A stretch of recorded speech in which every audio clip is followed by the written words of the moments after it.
Hello everyone, आज हम लोग पढ़ने वाले हैं क्लास 10th की हिंदी की बुक से स्त्री शिक्षा की विरोधी कुतर्कों का खंडन के क्वेश्चन आंसर। तो चलिए क्वेश्चन आंसर को शुरू करते हैं। इसमें सबसे पहला क्वेश्चन है, कुछ पुरातन पंथी लोग स्त्रियों की शिक्षा के विरोधी थे। द्विवेदी जी ने क्या क्या तर्क देकर स्त्री शिक्षा का समर्थन किया।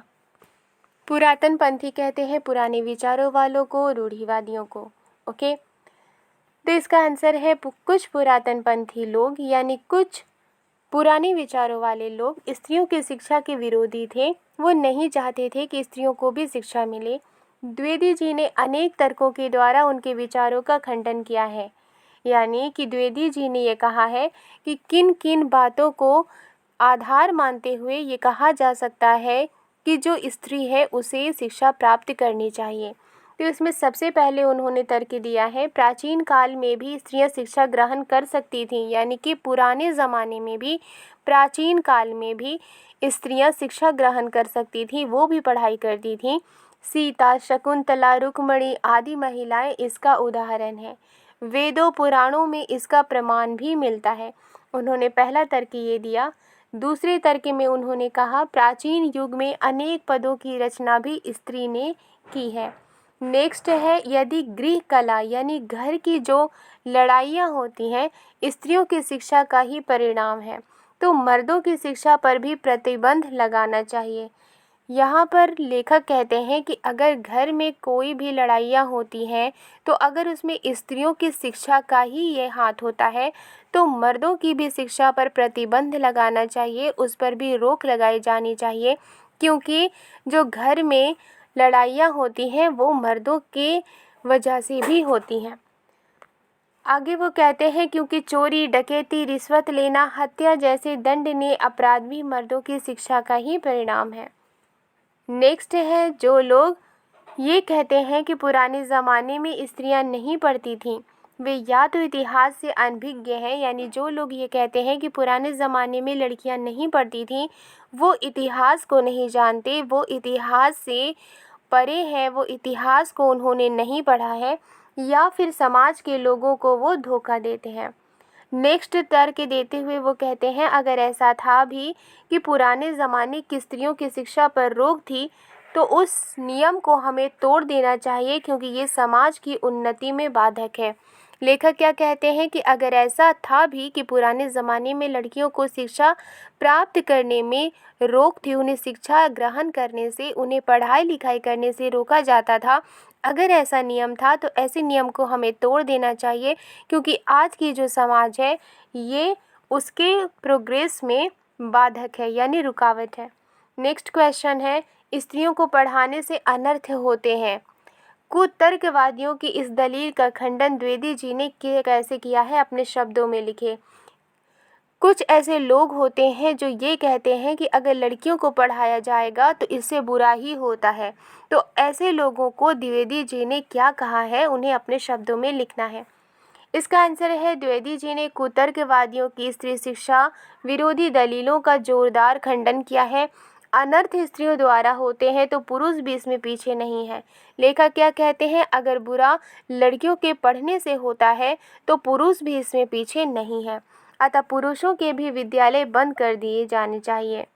दूसरा तर्क ये है कि शकुंतला का दुष्यंत को कुवचन कहना, यह अपने परित्याग पर सीता का राम के प्रति क्रोध दर्शाना उनकी शिक्षा का परिणाम ना होकर उनकी स्वाभाविकता थी। तीसरा तर्क व्यंग्यपूर्ण तर्क है। स्त्रियों के लिए पढ़ना कालकूट और पुरुषों के लिए पीयूष का घूंट। ऐसी दलीलों और दृष्टांतों के आधार पर कुछ लोग स्त्रियों को अनपढ़ रखकर भारतवर्ष का गौरव बढ़ाना चाहते हैं। यानी कि कुछ लोग ऐसे होते हैं जो ये सोचते हैं कि अगर लड़कियां पढ़ लिख जाएंगी तो लड़के उससे नीचे रहेंगे और लड़कों को उनसे नीचा ही रहना पड़ेगा। इसलिए वो लड़कियों को पढ़ाना नहीं चाहते, क्योंकि वो सोचते हैं कि लड़कियां लड़कों से नीचे रहें बल्कि वो आगे ना बढ़ें। तो ऐसे कुछ लोग होते हैं जो कि लड़कियों को अनपढ़ ही रखना चाहते हैं। नेक्स्ट क्वेश्चन है, द्विवेदी जी ने स्त्री शिक्षा विरोधी कुतर्कों का खंडन करने के लिए व्यंग्य का सहारा लिया है। जैसे यह सब पापी पढ़ने का अपराध है, ना वे पढ़ती ना वे पूजनीय पुरुषों का मुकाबला करती। तो ऐसे बहुत सारे व्यंग्य उन्होंने किया है। आप ऐसे अन्य अंशों को निबंध में से छांटकर समझिए और लिखिए। इसका आंसर है स्त्री शिक्षा से संबंधित कुछ व्यंग्य जो द्विवेदी जी द्वारा दिए गए हैं। पहला व्यंग्य है, स्त्रियों के लिए पढ़ना कालकूट और पुरुषों के लिए पीयूष का घूंट। ऐसी ही दलीलों और दृष्टांतों के आधार पर कुछ लोग स्त्रियों को अपढ़ रखकर भारतवर्ष का गौरव बढ़ाना चाहते हैं। ये पहला व्यंग्य उन्होंने किया।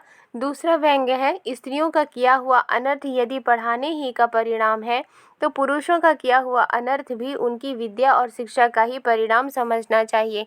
यहाँ पर लेखक क्या कहते हैं कि अगर लड़कियों को पढ़ाया जाए और उससे बुरा होता है उनके पढ़ाने से, तो पुरुषों ने भी जो बुरा किया है तो वो बुराई पुरुषों की विद्या, उनकी शिक्षा का ही परिणाम समझना चाहिए। ये समझना चाहिए कि पुरुषों ने पढ़ा है और इसीलिए उन्होंने बुरा किया है। आर्यपुत्र, शाबाश, बड़ा अच्छा काम किया जो मेरे साथ गांधर्व विवाह करके मुकर गए। नीति, न्याय, सदाचार और धर्म की आप प्रत्यक्ष मूर्ति हैं। तो यहाँ पर तीसरा व्यंग्य उन्होंने किया है। और उसके बाद है चौथा व्यंग्य करते हुए वो कहते हैं, अत्रि की पत्नी पत्नी धर्म पर व्याख्यान देते समय घंटों पांडित्य प्रकट करे। गार्गी बड़े बड़े ब्रह्मवादियों को हरा दे। मंडन मिश्र की सहधर्मचारिणी शंकराचार्य के छक्के छुड़ा दे। गजब, इससे अधिक भयंकर बात और क्या हो सकेगी। यहाँ पर उन्होंने कई स्त्रियों का नाम लेते हुए कहा है कि किस तरह से उन्होंने जो पुरुष प्रधान है उसको जवाब उन्होंने उन स्त्रियों ने दिया है। ओके, नेक्स्ट व्यंग्य है, जिन पंडितों ने गाथा सप्तशती सेतुबंध महाकाव्य और कुमार पाल चरित आदि ग्रंथ प्राकृत में बनाए हैं, यानी प्राकृत भाषा में बनाए हैं, वे यदि अपढ़ और गंवार थे तो हिंदी के प्रसिद्ध से भी प्रसिद्ध अखबार का संपादक को इस जमाने में अनपढ़ और गंवार कहा जा सकता है, क्योंकि वो अपने ज़माने की प्रचलित भाषा में अखबार लिखता है। ओके, नेक्स्ट क्वेश्चन है, पुराने समय में स्त्रियों द्वारा प्राकृत भाषा में बोलना क्या उनके अनपढ़ होने का सबूत है? पाठ के आधार पर स्पष्ट कीजिए। पुराने समय में स्त्रियां कौन सी भाषा बोलती थी? प्राकृत भाषा बोलती थी।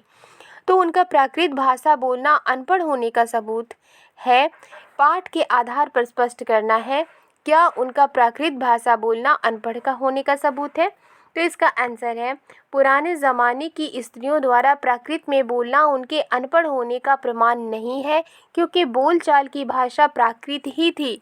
यानी उस वक्त बोलचाल की भाषा प्राकृत ही थी, जिसे सुशिक्षितों द्वारा भी बोला जाता था, यानी जो पढ़े लिखे थे उनके द्वारा भी बोला जाता था। जिस तरह आज हिंदी जनसाधारण की भाषा है, यदि हिंदी बोलना और लिखना अनपढ़ और अशिक्षित होने का प्रमाण नहीं है, तो उस समय प्राकृत बोलने वाले भी अनपढ़ या गंवार नहीं हो सकते।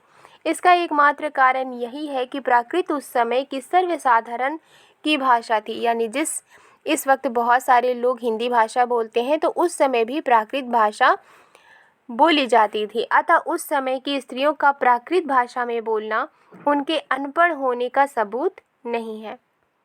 नेक्स्ट क्वेश्चन है, परंपरा के उन्हीं पक्षों को स्वीकार किया जाना चाहिए जो स्त्री पुरुष समानता को बढ़ाते हों। तर्क सहित उत्तर दीजिए। यानी कि ऐसी परंपरा को स्वीकार करना चाहिए जहाँ पर स्त्री और पुरुष दोनों को इक्वलिटी मिले, दोनों को समानता मिले।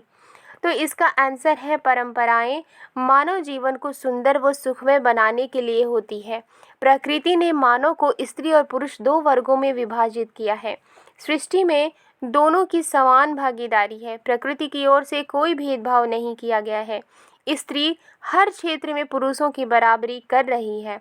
स्त्री पुरुष परस्पर मिलकर परिवार और समाज को बेहतर बना सकते हैं। इस कारण दोनों का प्रत्येक क्षेत्र में समान योगदान होता है। जहाँ तक परंपरा प्रश्न है, परंपराओं का स्वरूप पहले से बदल गया है, यानी पहले जिस तरह से परंपराएं हुआ करती थी, अभी उनका स्वरूप बदल गया है। अतः परंपरा के उन्हीं पक्षों को स्वीकार किया जाना चाहिए जो स्त्री पुरुष की समानता को बढ़ाते हैं, यानी स्त्री और पुरुष की इक्वालिटी को बढ़ाते हैं। नेक्स्ट क्वेश्चन है, तब की शिक्षा प्रणाली और अब की शिक्षा प्रणाली में क्या अंतर है, यानी पुराने ज़माने के शिक्षा प्रणाली में और अब की शिक्षा प्रणाली में, अब के एजुकेशन सिस्टम में क्या अंतर है, क्या डिफरेंसेस है, ये बताना है। तो इसका आंसर है, पहले की शिक्षा प्रणाली और आज की शिक्षा प्रणाली में बहुत परिवर्तन आया है। तब की शिक्षा प्रणाली में स्त्रियों को शिक्षा से वंचित रखा जाता था, यानी पुराने ज़माने में लड़कियों को पढ़ाया नहीं जाता था, स्त्रियों को शिक्षा से वंचित रखा जाता था। पहले शिक्षा प्राप्त करने के लिए विद्यार्थियों को गुरुकुल में रहना ज़रूरी था। जिस तरह से हॉस्टल होते हैं उस तरह से पुराने ज़माने में गुरुकुल हुआ करते थे। तो उस वक्त विद्यार्थियों को गुरुकुल में ही रहना ज़रूरी था, परंतु आज शिक्षा प्राप्त करने के लिए विद्यालय है। पहले शिक्षा एक वर्ग तक सीमित थी, यानी कुछ जाति तक ही सीमित थी शिक्षा, और नीची जाति के लोगों को शिक्षा प्राप्त करने का कोई अधिकार नहीं था। लेकिन आज किसी भी जाति के तथा वर्ग के लोग शिक्षा प्राप्त कर सकते हैं। आज की शिक्षा प्रणाली में स्त्री पुरुषों की शिक्षा में अंतर नहीं किया जाता है। पहले की शिक्षा में जहाँ जीवन मूल्यों की शिक्षा पर बल दिया जाता था, वहीं आज व्यावसायिक तथा व्यवहारिक शिक्षा पर बल दिया जाता है।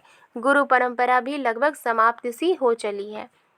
नेक्स्ट क्वेश्चन है, महावीर प्रसाद द्विवेदी का निबंध उनकी दूरगामी और खुली सोच का परिचायक है कैसे, यानी महावीर प्रसाद द्विवेदी ने जो निबंध लिखा है वो दूर तक वो उन्होंने सोच कर लिखा है और वो ओपन माइंडेड है, यानी उनकी सोच जो है वो खुली सोच है।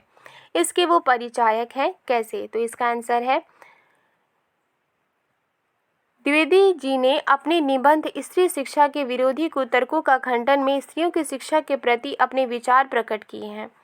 उस समय समाज में स्त्री शिक्षा पर प्रतिबंध था, रोक था।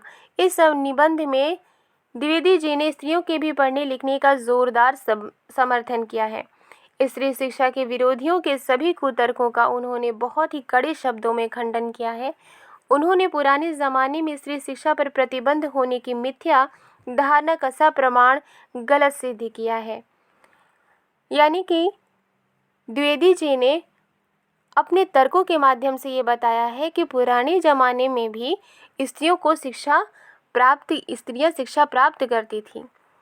स्त्री शिक्षा को अनर्थकारी बताने के कुतर्क को भी उन्होंने अनुचित एवं गलत प्रमाणित किया है, यानी जो ये बताते हैं कि लड़कियों की शिक्षा अनर्थ है, बेकार है, तो उसे भी उन्होंने गलत प्रूव किया है। साथ ही ये भी विचार प्रकट किया है कि स्त्री शिक्षा के उपरांत ही समाज की उन्नति संभव है, यानी समाज तभी उन्नति कर पाएगा जब स्त्री को शिक्षा मिलेगी, स्त्री पढ़ेगी। स्त्री को भी पुरुष के ही समान अधिकार दिए जाने की बात को तर्कपूर्ण ढंग से सिद्ध करते हुए द्विवेदी जी ने इस निबंध में उनकी दूरगामी और खुली सोच का परिचय दिया है। नेक्स्ट क्वेश्चन है, द्विवेदी जी की भाषा शैली पर एक अनुच्छेद लिखिए। इसका आंसर है, द्विवेदी जी ने अपने निबंध में विषय अनुरूप, यानी विषय के अनुरूप, सब्जेक्ट के अनुरूप गंभीर, सरस एवं प्रभावमयी भाषा का प्रयोग किया है। विचारपूर्ण निबंध होने के कारण इसमें उदाहरण, व्यंग्य एवं सामसिक शैली का प्रयोग किया गया है। इन्होंने व्याकरण तथा वर्तनी की अशुद्धियों पर विशेष ध्यान दिया है, यानी कि व्याकरण, ग्रामर और वर्तनी की जितनी भी सारी अशुद्धियाँ हैं उस पर उन्होंने विशेष ध्यान दिया है। इन्होंने अपने निबंध में संस्कृत निष्ठ तत्सम शब्दों के साथ साथ देशज, तद्भव तथा उर्दू और अंग्रेजी शब्दों का भी प्रयोग किया है। उन्होंने अपने इस निबंध में उन्होंने आज की भाषा और जो संस्कृत भाषा है, हिंदी भाषा है और साथ ही साथ उर्दू, अंग्रेजी, इनके सारे शब्दों का भी उन्होंने अपने निबंध में यूज़ किया है। आई होप आपको ये क्वेश्चन आंसर समझ में आई है। क्वेश्चन आंसर समझ में आई है तो लाइक एंड सब्सक्राइब करना मत भूलिएगा। मिलती हूँ नेक्स्ट वीडियो में। Thank you.